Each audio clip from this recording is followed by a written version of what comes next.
Guys இன்றைக்கி வந்து Sunday, எங்கள் வீட்லேயும் யாரும் இல்லை, தனியாக தவிக்க விட்டு போயிட்டாங்க. ஸோ இன்றைக்கி வெதர் பார்த்தீங்கன்னா வெயிலும் இல்லை மழையும் இல்லை, ஒரு மாதிரி வித்தியாசமாக அருமையாக இருக்குது. இந்த வெதர்லாம் இனிமேல் கிடைக்காது, சண்டே வேறு ஃப்ரீயாக இருக்கும், தனியாக ஒரு பீச்சுக்கு போயிட்டு வரலாம் அப்படின்னு பிளான் பண்ணியிருக்கேன். பீச்சுக்கு போகிறதுக்கு முன்னாடி சில்லற வேலை 2 இருக்குது, அதெல்லாம் முடிச்சுட்டு நான் எப்படி தனியாக போயிட்டு வரேன்னு அப்டேட் பண்ணுறேன் பாருங்கள்.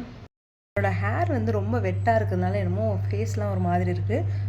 இல்லை மாய்ஸ்சரைசர் போட்டேன், அது போட்டாலே வந்து எனக்கு மாதிரி இருக்கும், ஒரு மாதிரி குளிக்காத மாதிரி இருக்கும். ஆனால் நான் தலை குளிச்சுட்டு கிளம்புறேன் பீச்சுக்கு.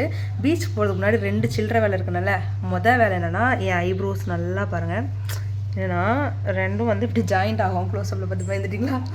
2ம் வந்து ஜாயிண்ட் ஆகிடும். அதனால வந்து நிறைய பேர் வந்து இது வந்து அன்லக்கின்னு சொல்லியிருக்காங்க, சில பேர் ரொம்ப லக்கின்னு சொல்லியிருக்காங்க.